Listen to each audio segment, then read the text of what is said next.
가장 중요한 것은 임의로 약을 줄이시는 것이 아니라 몸을 먼저 회복을 시켜서 약이 줄어들 수 있는 조건을 만드는 것입니다. 안녕하세요. 한의학 박사 황석환입니다. 중증 근무력증 환자분들은 아세틸콜린 분해를 억제하는 메스티논이나 소론도 같은 스테로이드, 면역 억제제 등 여러 가지 약을 복용을 하게 됩니다. 이렇게 약을 복용을 하다가 보면 약의 부작용으로 너무 괴로워서 약을 줄이고 싶은데 줄이거나 안 먹기는 불안하니까 계속 복용할 수밖에 없는 상황이 되지요. 그래서 오늘은 현실적으로 중증 근무력증 약을 점점 줄여나갈 수 있는 방법에 대해서 말씀을 드리려고 합니다. 중증 근무력증에 메스티논이나 소론도를 많이 처방을 하는데, 메스티논은 복통이나 설사 같은 부작용이 생기기가 쉽고, 소론도 같은 스테로이드는 오래 복용을 하시면 뼈가 약해지고 혈당이 올라가고 얼굴이 붓는 등 여러 가지 문제가 생길 수 있습니다.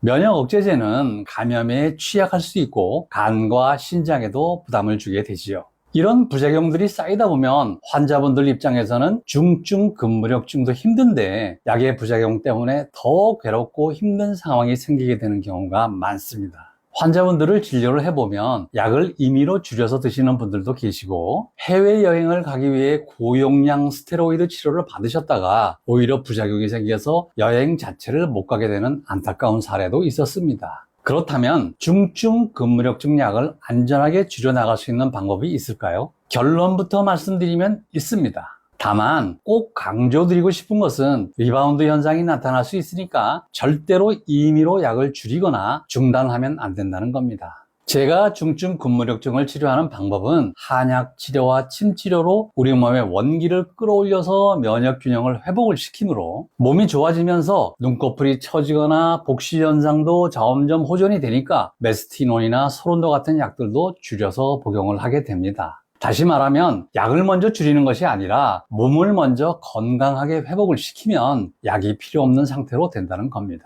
마지막으로 한 가지 더 말씀드리면, 중증 근무력증은 처음에는 눈꺼풀이 처지거나 사물이 겹쳐 보이는 안구형 증상으로 시작되는 경우가 많은데, 이 초기 단계에서부터 한의학적 치료를 병행을 하시면 스테로이드나 면역 억제제까지 복용을 하지 않고도 치료가 잘 되는 경우도 상당히 많았습니다.